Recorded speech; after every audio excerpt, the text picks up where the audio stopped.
Hi, so over the next couple of weeks, I'm going to do a few videos. I'm just sort of trying to answer some of the most common questions I get in my DMs and things I get asked a lot, because I think they're questions that will help everyone. So my name's Dr. Amy and I'm a hair GP. And the first question I've got is, what's normal for shedding? So normal for shedding is 50 to 100 hairs a day, which often is a lot more than people think. And actually learning a little bit more about the hair cycle kind of explains when that changes and when that doesn't become normal anymore.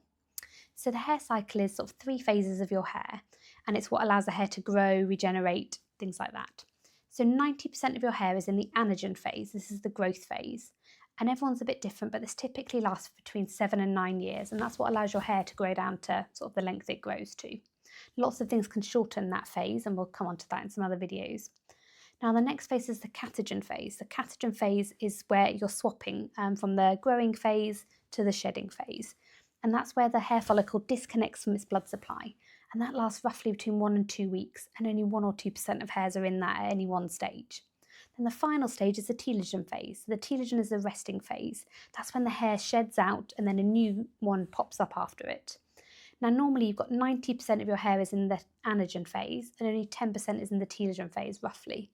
Now, the problem comes when people have things like telogen effluvium, and what that is when you've got a sudden shock loss of your hair. Now, that could be due to nutritional deficiencies like low iron, low zinc, could be due to your thyroid, could be due to a general anaesthetic, giving birth, changing pills, HRT, sudden weight loss on things like Ozempic and Mounjaro. All those things can kind of trigger it. And instead of it being 10% in telogen, 90% in anagen, actually it swaps, and up to 30 to 40% of your hairs can be in telogen phase.